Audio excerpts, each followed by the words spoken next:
عارفين لما يجي علينا وقت ونكون جعانين للحلويات وعاوزين نحضر كيكة او حاجة سريعة كده نحل بيها لجوع اخر الليل، لازم تجربوا الوصفة دي. انا عملتها في 30 دقيقة وسميتها كيكة الشوكولاتة في 30 دقيقة بالظبط لجوع اخر الليل. صدقوني بجد يا جماعة في 30 دقيقة هتكونوا خابزين الكيكة ومحضرين صوص الشوكولاتة، وبعدها هتتنسف من جمالها. الكيك مويس بيتشرب من صوص الشوكولاتة. ولو بتتابعوني على الانستجرام او التيك توك هتعرفوا ان انا نزلت لكم الفيديو هناك بس قصير شوية، المدة قصيرة. هعمل لكم كل حاجة دلوقتي بالتفصيل. الخطوة الاولى هنحضر المكونات الجافة مع بعض. انا حطيت كوباية الا ربع من السكر او نص كوباية حسب ما تحبوا، كوباية من الدقيق، 3 معالق من الكاكاو الخام، وربع معلقة صغيرة من الملح، ربع معلقة بيكنج صودا او بيكربونات الصوديوم مهم قوي في الكيك، ومعلقة كبيرة من البيكنج باودر. وقلبت المكونات الجافة كلها مع بعض. زودت بيضة ونص كوباية من الزيت ونقطة صغيرة كده من الفانيليا ونص كوباية من اللبن او الحليب. بس هي دي كل المكونات. قد ايه سهلة وبسيطة، حتى الخطوات بتاعتها مش صعبة. وعاوزة اقول لكم لو حابين تشيلوا الفانيليا وتحطوا معلقة صغيرة من القهوة علشان تنكه طعم كده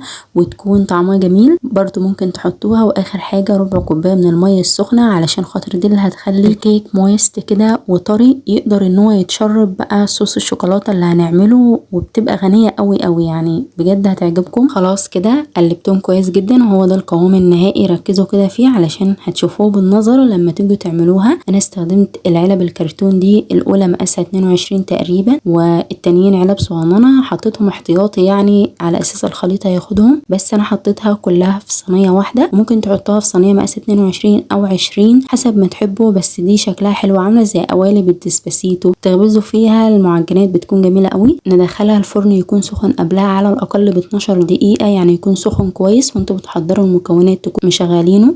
هتاخد 30 دقيقة بالظبط على حرارة 180. وقت ما الكيك يكون في الفرن هنحضر صوص الشوكولاتة. كوباية ونص من المية، معلقتين كبار من الكاكاو الخام، و3 معالق كبار كده من مشروب الشوكولاتة علشان يعزز الطعم. طيب مش متوفر يبقى نكتفي ب3 معالق كبار من الكاكاو الخام. والسكر بقى حسب رغبتكم، يعني ممكن تحطوا نص كوباية او لا ربع كوباية. انا حطيت 7 معالق زي ما انتم شايفين. ممكن تقللوا لو بتحبوا السكر قليل. معلقة كبيرة من الكريم شانتيه علشان يخلي القوام حلو، وكمان شويه شوكولاته كده كانوا محطوطين عندي في التلاجة مش عارفه اعمل بيهم فحطيتهم على الصوص وقلبتهم كده على البارد. وبعد كده نحطهم على نار متوسطه لحد ما الخليط ده يكون سخن علشان هناخد منه كميه ونسقي بيه الكيك. لو لاحظتوا ان انا حطيت في الصوص ميه مش حليب، انتوا ممكن تحطوا حليب عادي هيخلي طعم الصوص حلو جدا. حتى الميه برضو مفيش فرق، بس هيكون قيمه غذائيه اكتر. شلت نص كوبايه على جنب كده، بعد كده ربع كوبايه من الميه عليهم معلقتين كبار من النشا تكون مليانه. قلبتهم على البارد والميه تكون بارده مش سخنه، وحطيتهم كده على الخليط وقلبت لحد ما بقى القوام تقيل زي صوص الشوكولاته التقيل. طلعت الكيك بعد 30 دقيقه كده. خد مننا كام 30. هنسيبه يبرد وبعد كده نخرمه علشان لما نحط عليه الصوص اللي احنا شلناه تتشرب كده الكيك بكل سهوله. الكيكه سخنه دلوقتي، هنحط عليها الصوص وهو بارد، او الصوص سخن والكيكه تكون بارده. بس ده مش هيحصل لان الكيكه هتطلع بعد ما نحضر الصوص. سبتها تبرد بقى علشان اعرف احط عليها الكريمه دي ما كنتش هحطها بس موجوده برضو عندي من البواقي بتاعه الحلويات، فبدل ما تبوظ قلت احطها على الكيك. وبعد كده حطيت عليها صوص الشوكولاته اللي احنا عملناه. ممكن كمان تشيلوا الكريمه دي خالص وتحطوا الصوص مكانها. انتوا بالله شايفين المنظر عامل ازاي؟ مش يجوع؟ انا مش عارفه ايه اللي بيخليني اسجل بالليل وانا نفسي فيها. بجد جميله جدا، حتى اللي مش بيحب الشوكولاته مش عارفه ليه لما بعمل حاجه بالشوكولاته بيحبوها. المهم دخلتها التلاجة شويه علشان خاطر الصوص اللي فوق ده يمسك نفسه، او ممكن بقى لو حابينها بركانيه ما تدخلوش التلاجة وكله على طول. حطيت شوكليت شيبس وبشرت عليها كمان شوكولاته بالحليب لونها فاتح كده علشان تدي شكل جميل. بجد يا جماعه مش هتقدروا تقاوموا جمالها، لان طعم الشوكولاته مع طعم الكيك، هي مش كيكه شوكولاته عاديه، لا في كيكات كده تحسوا بطعم الطراوه كده. الصوص بيكون مطريها، بتكون مديه طعم فظيع قوي. وده اكيد انتوا تعرفوه لو بتاكلوا كيك شوكولاته من بره. عاوزاكم تجربوها وتبعتوا لي الصور على الانستجرام لان بنزلها في الستوري وبتكون ذكرى حلوه ليكم برضو. حطوا لايك لو حبيتوا الفيديو. اشوفكم على خير في فيديوهات تانية قريب.